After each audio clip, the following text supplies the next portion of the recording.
Hello, my name is Cameron Payne, and this is the first episode of the Payne Report. And what the Payne Report is going to be all about mainly is college football, NFL football, football in general. I can do other sports like hockey, basketball, and baseball. I'm just not as good at that in terms of breaking down stuff, analyzing stuff. But I can dabble my hand in that. I I do have a Twitter, I do have an Instagram, but I will link that in the description below of the video. And I can put up questions on there. I can pull questions from you guys. I can do other segments like sports betting, similar to how Bear does it on College Game Day, how Pat McAfee does it on Hammer Down. But generally, these first couple episodes are going to be basic in terms of game picks, maybe a little talking about fantasy. Well, fantasy football is basically over, but I can talk about what to do in terms of preparing for next season, what guys you could look at in the NFL draft. So just basic things like that. These first couple episodes, and also be playing around with intro music, mic settings, stuff like that. So it's going to be a very kind of nitty gritty type of first couple episodes until I get things how I want it. Same thing with an upload schedule and recording schedule. And I would just the reason why I wanted to get this out was because of the New Year's Six Bowls and the college football playoff running around, and the NFL Week 17 wrapping up the regular season and playoffs right around a quarter. So I thought this would be a good time to initially launch this podcast. And in the future, I would also be having special guests, friends that I know that can come on the show. But yeah, that's what this podcast is going to be mainly about. And this was, it's going to be an interesting ride. But anyways, I would like to get into my first segment of the show, and that will be NFL game picks. So what I'm going to do, especially when I keep getting the show going, is I'm going to do NFL game picks during the NFL regular football season. So I thought, well, it's week 17. Well, this week of NFL games, so let's do some NFL game picks. Anyways, so far, we're starting out. The Vikings are at the Lions. I initially picked the Vikings to win this game, but recently Dalvin Cook is going to be out. He's not going to be playing in the game. It's at Ford Field. Granted, there's no fans because of COVID, but is Matthew Stafford playing because he did get injured against the Buccaneers? So I think I'm going to stick with my pick for the Vikings. I would expect it to be a close game. The Vikings aren't that good. The Lions are not that good. So it's kind of like a good throwaway game. If you're just bored, there's something on. It's kind of just, you can keep that game on in the background if you want and do something else. But I'm going to take the Vikings to win this one. Next up, we got the Falcons and the Buccaneers. So this game is kind of interesting. The Falcons are coming off a tough loss to the Kansas City Chiefs. They had them beat, went down to the wire, and Kansas City, wins basically by 3 points. And the Buccaneers are coming off a humongous win against the Detroit Lions, 47-7. Tom Brady didn't even play in the second half. They got their playoff spot locked up.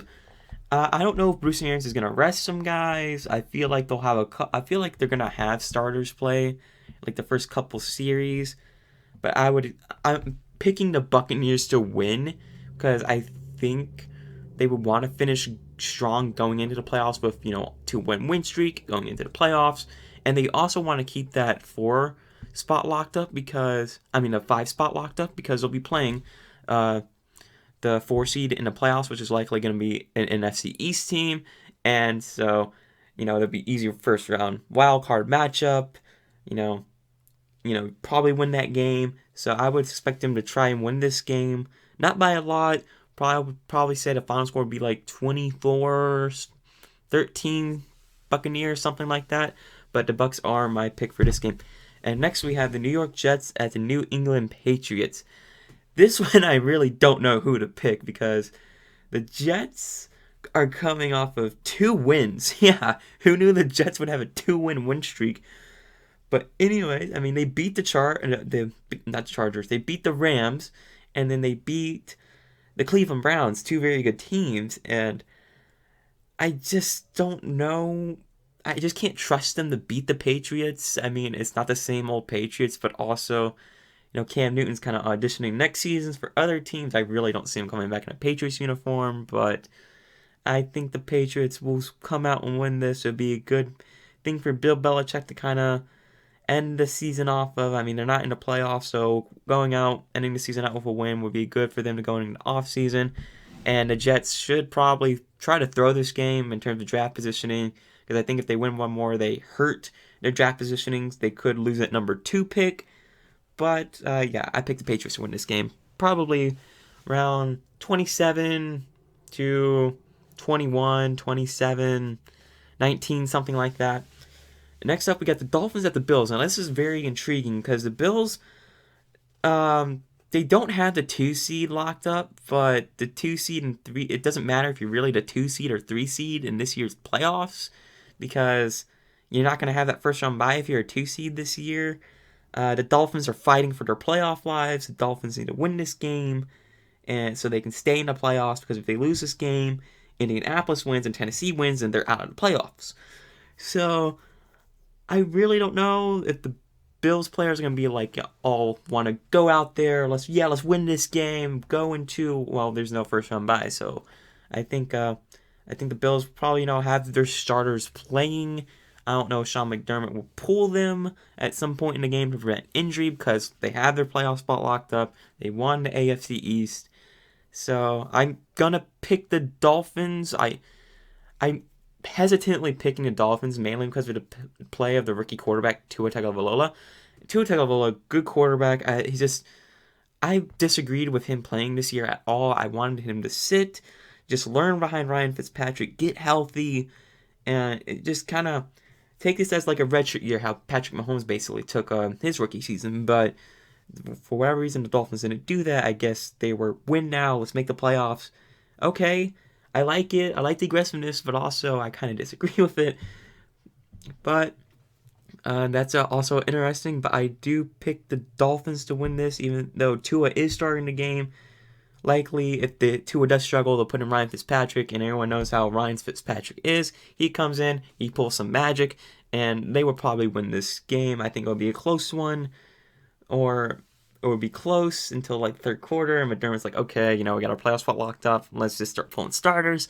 So I would say, I want to say 28-17 Dolphins, 31-21 Dolphins, something like that.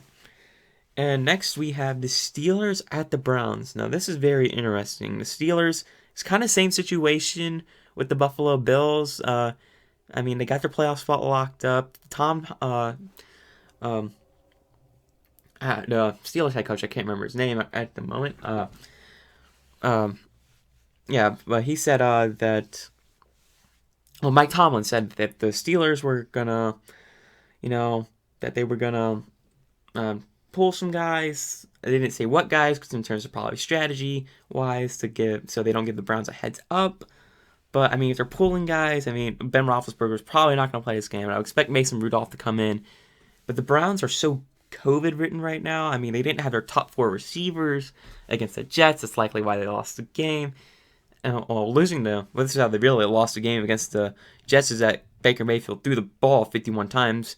If Baker Mayfield throws the ball 50 times, they will lose that game 10 times out of 10. I can guarantee that, because the Browns are very they are a run-based built team. They like to do play action pass. Baker's very good playing off the play action. So if Baker Mayfield's throwing the ball 50 times, they're not having success with the run game. They would not win that game. So in terms of the Browns being COVID-ridden and the Steelers pulling starters, I would expect the Browns to try to, I mean, going for their first playoff berth in almost 20 years. So I would expect the Browns. I'm going to pick the Browns. Hesitantly picking the Browns to win this game. Next, we have the Cowboys at the Giants. I don't know how I feel about this one either. I don't know how I feel about these type of games, because they're very toss-up type of games. But the Cowboys at the Giants is kind of intriguing. I mean, the Cowboys defense hasn't been good all season, but they've kind of come up lately and been sort of solid.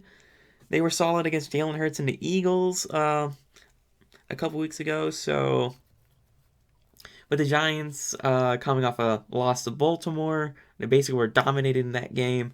I really don't think Daniel Jones is healthy. He needs to be able to move around and be creative. And since his hamstring is just bothering him, I don't think he's going to be able to do much. So that's why I'm going to pick the Cowboys to win this game. Next, we got the Ravens at the Bengals. I'm picking the Ravens. Ravens are, they win. They're in. Bengals, no Joe Burrow. They don't really have a lot of talent either. I mean, their defense played well against the Steelers. They really, came in, played the Steelers tough. But, I'm picking the Ravens. Even though it's in Cincinnati, I'm picking the Ravens to win this game because the Ravens are too tough to beat. So I'm picking the Ravens to win this game. Next, we had the Jaguars at the Colts. I'm picking the Colts. Jaguars suck. They're tanking for Trevor. And the Colts are fighting for a playoff spot. They're in the hunt right now, so they need either the Browns, Dolphins, or Ravens to lose, and they need to win themselves. And they also need the Titans to lose too. So they need one of those four teams to lose and to win. So what they need to do is they need to take care of business first. That's what they can do. Control what you can control, and then hopefully somewhere in the domino effect falls for them. But I would expect them to come out playing hard. They're going to win this game probably easily. I would say like 35-14, 42-7, somewhere around that score. And next, I have the Titans at the Texans. Tennessee Titans are my favorite team. I'm going to be biased in this pick. I want them to win. So I'm picking the Titans. I mean, playoff spots on the line. AFC South division titles on the line. First time potentially winning that in nearly 12 years. So and especially coming off that demoralizing loss in Lambeau where they just got utterly dominated. I mean, it was demoralizing for me to watch. Hell, I turned off the game at halftime. That's how.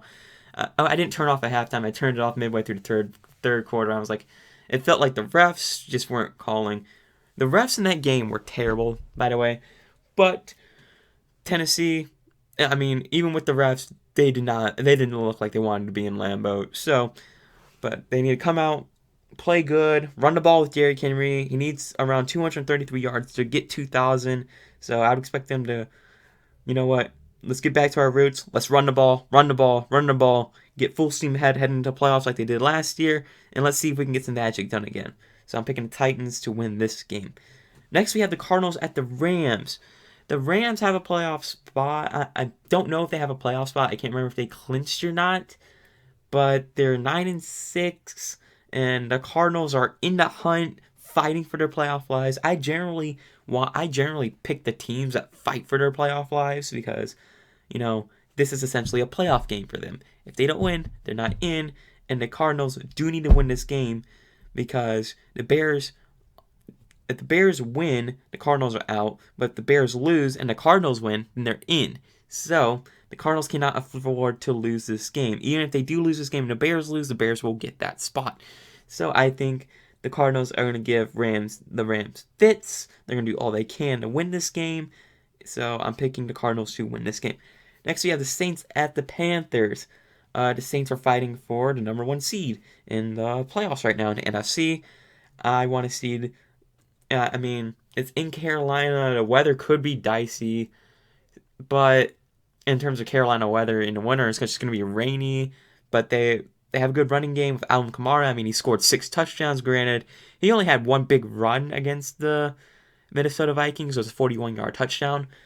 But 6 touchdowns, scoring 6 rushing touchdowns is not an easy thing to do. So they do have a good run game, especially when it gets down towards in the red zone. So I expect them to get into the red zone, run the ball, get touchdowns, not field goals. So I expect the Saints to win this game and beat the Panthers. Next, we have the Packers at the Bears. I'm picking the Packers. I don't trust Mitchell Trubisky. He's honestly, he's not a good quarterback. He's making a lot of rookie mistakes still, which is very concerning from a 4th-year player. The Bears didn't pick up his 5th-year option.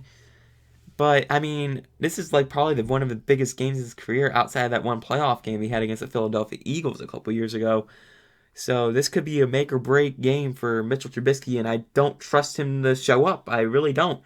Even though it's in Soldier Field, I'm picking the Packers to win this because they're fighting for the number 1 seed. Because the Packers win this, they get the number 1 seed in the NFC playoffs. So I'm picking the Packers to win this game. Next, we have the Chargers at the Chiefs.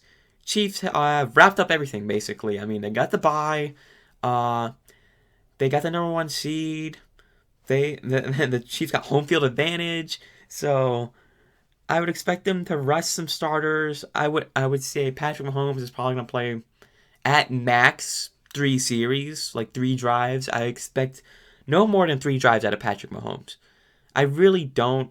Uh, I think they just need to get healthy because Clyde Edwards-Helaire is a good running back that they need. So I don't think they should play a lot of starters. But if they do, I wouldn't see them going past 3 drives in the game because they are already kind of getting hit with the injuries.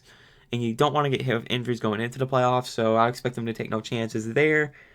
So I would see a lot of second and third string guys playing primarily around the midway through the second quarter, and just for that, I like Justin Herbert. Justin Herbert does a lot of good things for the Chargers. So, I mean, if Justin Herbert's playing second, third stringers, I'm going to pick the Chargers solely to win this game. But if it was a regular matchup, I would pick the Chiefs. But I think the Chargers, I mean, they're playing their starters, probably against Chiefs second, third stringers. So I'm picking Chargers. Next, we have the Raiders at the Broncos. Now, I don't really know how to pick this game either. The Raiders just completely fell off. I mean, after that Sunday night loss to the Kansas City Chiefs a couple weeks ago, they haven't been the same team.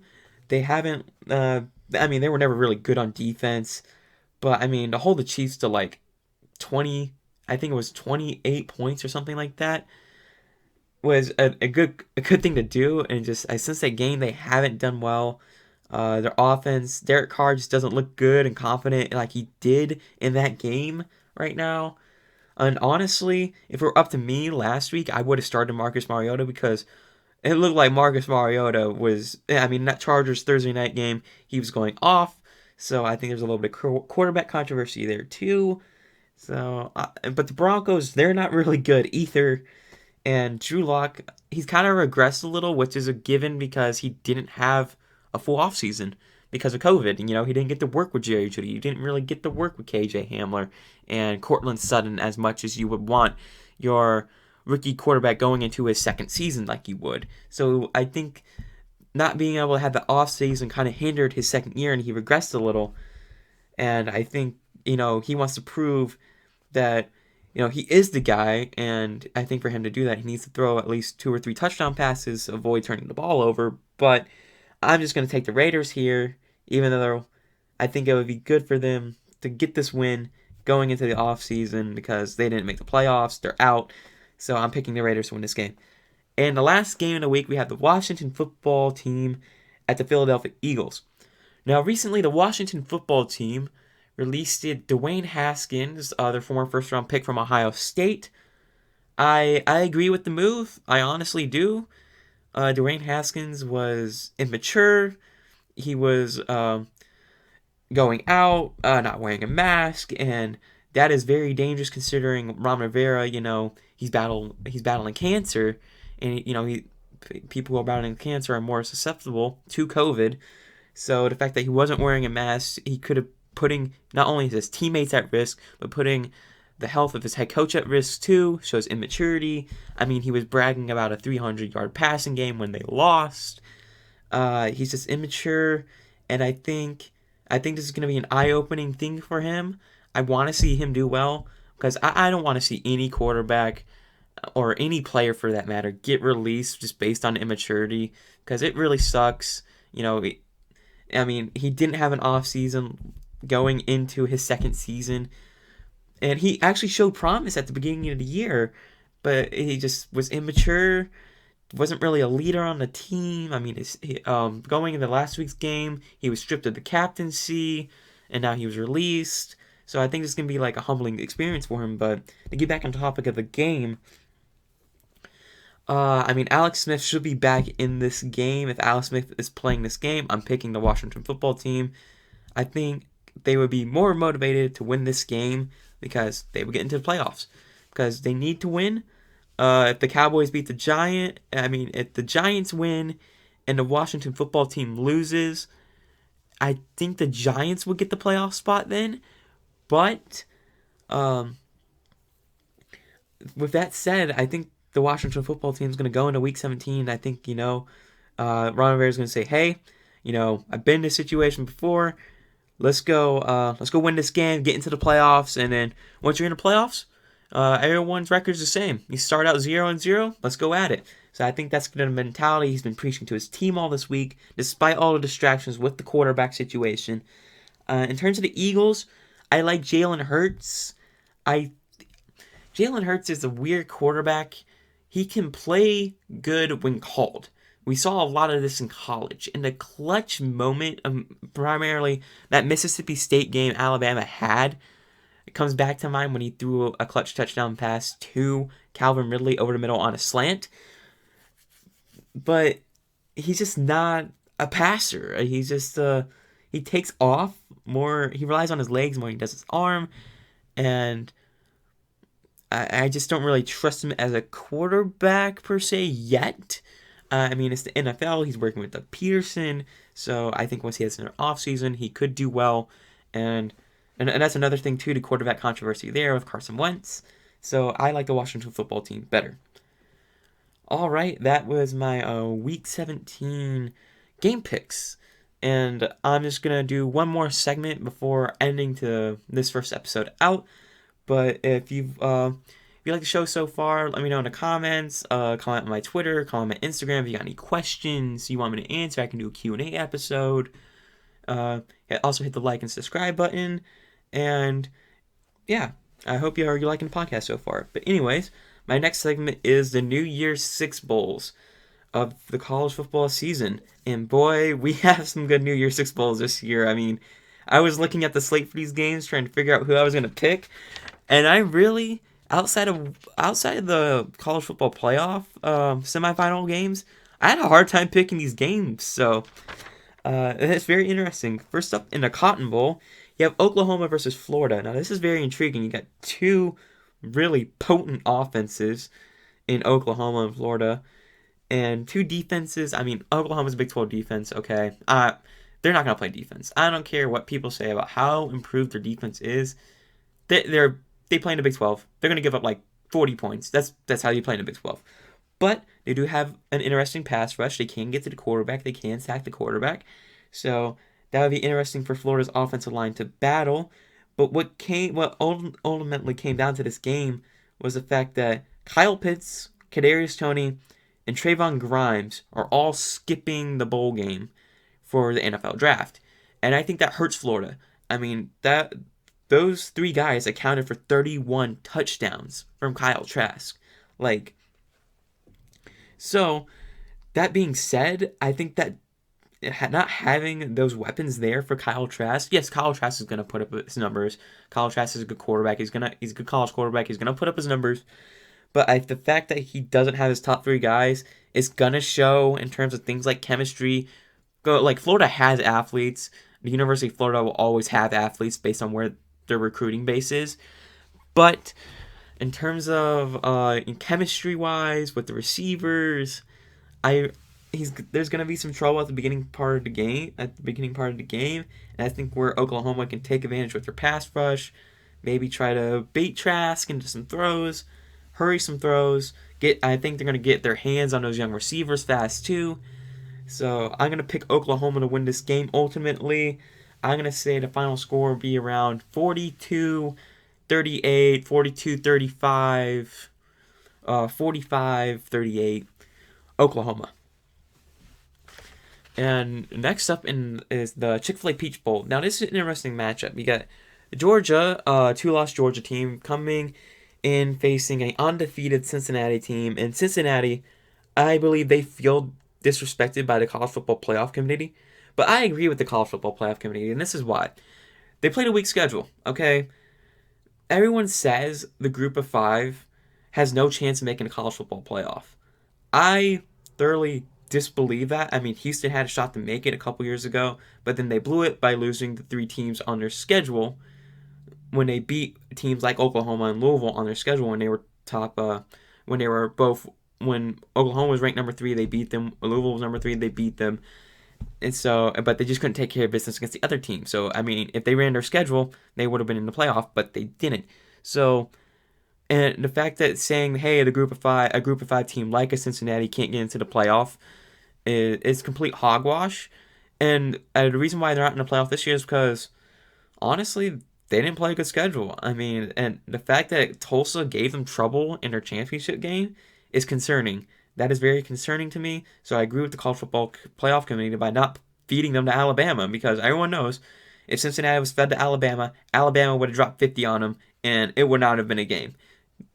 So, and with that said, I mean, they're gonna be motivated to play. It's giving me a UCF Auburn, Chick-fil-A Peach Bowl vibes from a couple years ago when UCF was undefeated and Auburn was going in with 3 losses. That's what the game is kind of giving me vibes. But I'm ultimately going to pick Georgia to win this game, mainly because JT Daniels has come in and been the quarterback that Georgia needs. And even if he does struggle a little bit in early on, I think what Georgia will ultimately do if they start to struggle with throwing the ball, they're just going to rely on their guys up front and just pound the ball with their running backs, with Zamir White. So that's what they did ultimately against Mizzou. Missouri had the game 14-14. Georgia came out in halftime. He said, you know what? We're going to run the ball, run the ball, run the ball, and you can't stop it. And that's exactly what happened. So I'm picking Georgia basically winning because they got the pass game. If the pass game struggles, they can run the ball up front because they're bigger, they're more athletic up front than Cincinnati will ever be. So I'm picking Georgia to win this football game. Next is the PlayStation Fiesta Bowl on Oregon versus Iowa State. I really didn't know who to pick because I don't trust either team to win this game. I mean, Iowa State, they completely blew their shot to make the playoff. You could have made an argument for them to make the playoff if they won a Big 12 title game, but they didn't. And Brock Purdy he made basically a freshman quarterback mistake by throwing it up on, I believe it was like 3rd and 23, instead of trying to get yards and play. You had 2 downs to get it at the end of the game, and he kind of just made that weird mistake. And I don't trust Oregon's freshman quarterback Tyler Schaff. He's really struggled against Cal, and he's really struggled against USC. Like I watched the Pac-12 championship game, and Tyler Schaff did not impress me as a quarterback. He just didn't. Going out in his first game of the year against Stanford, I was like, he showed flashes, but then he struggled at times against Oregon State. He struggled at times against Cal and USC, and I just don't trust him. And I don't trust Brock Purdy either, so I have to say I have less trust in Tyler Schaff than I do Brock Purdy, and that is why I'm picking Iowa State to win the Fiesta Bowl. So it's more of who do I trust like more to win this game. I trust Brock Purdy a bit more because he has a bit more experience. Granted, I would like to see him not make those dumb mistakes that he did in the Big 12 championship game. So, but I mean, Oregon can run the ball up front. Iowa State is built up front too with their defense and their run game. So I'm going to pick Iowa State to win this game, and I expect them to fully come out in a victory in the Fiesta Bowl. Next is the Capital One Orange Bowl, and that is the University of North Carolina versus Texas A&M. This is an intriguing matchup because UNC can throw the ball. I mean, they're averaging around 300 yards per game. They can also run the ball too. Texas A&M can run. They can run and throw. I mean, A&M is averaging like some 230 passing yards per game, and they're averaging 202 rushing yards per game. But when I looked at this, I actually had to go on ESPN and look at in terms of the breakdown of what would be the matchup in terms of what the coaching strategy would be. And I would think A&M is going to run the ball early and often because UNC gives up around 150 rushing yards per game. So I'd expect Texas A&M to run the ball, run the ball, run the ball, run with Kellen Mond, run with their running backs, and kind of control the clock and keep Sam Howell off the field. And I mean, A&M's been, after the Alabama loss, they've been a completely different team. They've been tough. They've been nitty gritty. So I'm gonna pick Texas A&M to win this, slowly on the fact that they're gonna probably play the clock, keep away from Sam Howell. But once Sam Howell gets on the field, he's gonna score. Outside of the Notre Dame game and outside the Florida State game, I mean, they put up points. So I expect Texas A&M to really control the clock and win this game. But it will be a close game. Should be an entertaining game to watch.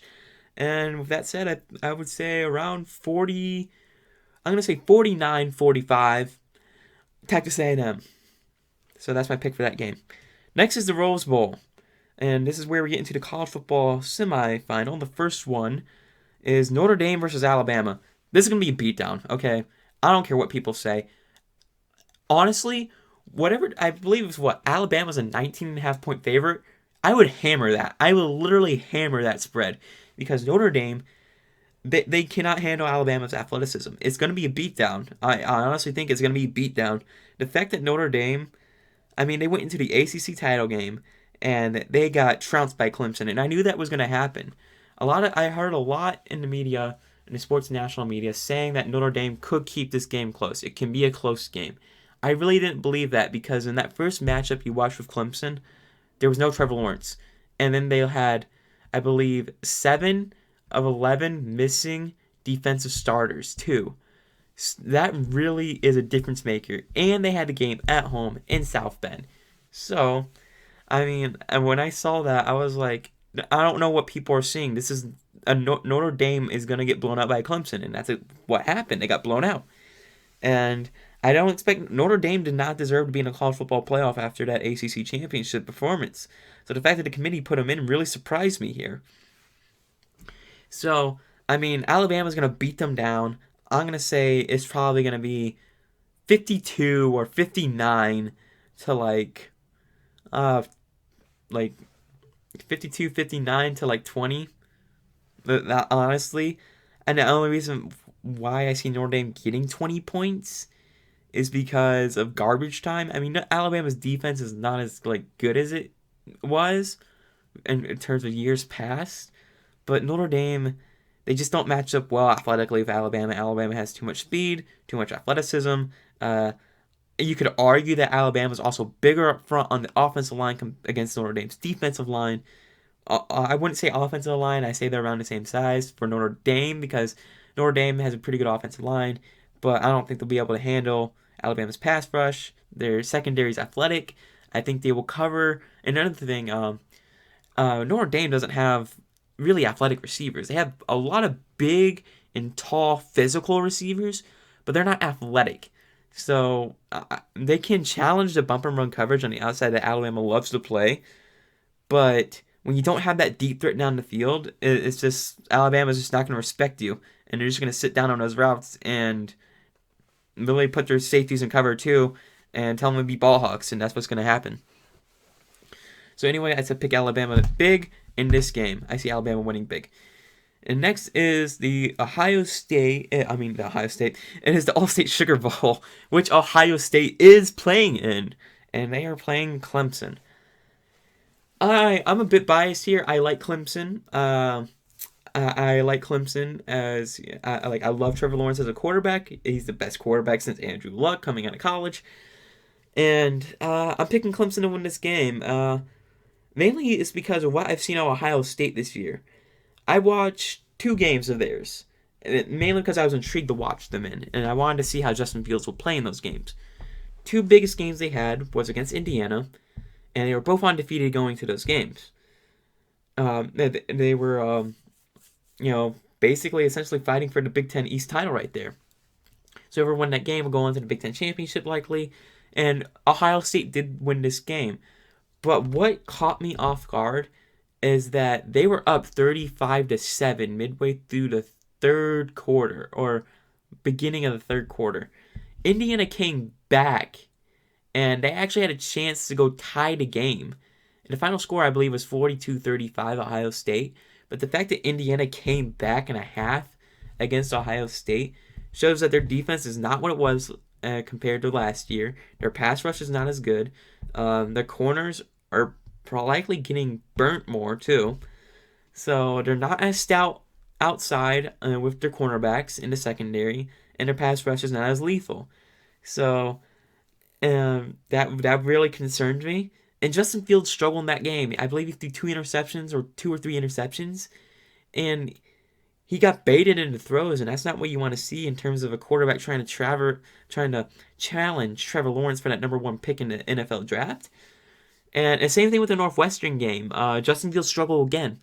I mean, Ohio State's defense was more stout, but granted, Northwestern, they have a bad offense. They're not Indiana. Indiana has a good offense with their quarterback Michael Penix Jr. Even though he's out for the rest of the season, Michael Penix Jr. is a much better quarterback than Peyton Ramsey. There's a reason why Peyton Ramsey transferred to Northwestern from Indiana. So, but I mean, their defense played good against the bad offense, like they really should have. And Fields struggled again. I mean, Ohio State, if they didn't turn to the run game with Trey Sermon like they did, they probably would have lost the Big Ten championship game and been out of the playoff altogether. So, with that said, Clemson has much more athleticism than Northwestern's defense. I can tell you that. So, even if Ohio State's like, okay, we're going to run the ball, run the ball, run the ball, well, Clemson's not as small as Northwestern up front. They had better recruits. They had better athleticism. Like Dabo signed a pretty good recruiting class last year, especially on the defensive side of the ball. So there's a reason why Clemson's defense is always up there in the national rankings, because they're big, they are athletic, they are strong up front, unlike Northwestern. So I would expect Clemson's defense to be, and plus Brett Venables, hell of a defensive coordinator. So I would expect Clemson, especially with Venables being aggressive as he is, I would expect Fields to struggle again. Trevor Lawrence is gonna light up Ohio State's defense. I solely believe that, and I expect Clemson to come out with a win here. I wouldn't say super dominant fashion. I would say like 38-21, 38-14, around that score for Clemson. So, but anyway, that was the end of my New Year's Six Bowl predictions, and I should have this episode up December 31st, right before the first set of New Year's Six Bowls go, and just so people can hear my take on them. But yeah, this has been the first episode of the Payne Report. Check out my Twitter, check out my Instagram. It's going to be mainly my Twitter I use my Twitter more than I do use Instagram. I just got Instagram just really for the show. So Instagram is to be more promoting for the show, but I do things on Twitter. I tweet some stuff. I mainly just retweet Tennessee Titans stuff. But if you want to check that out, I also promote the show too. So anyway, this has been the Payne Report, and I'm signing off.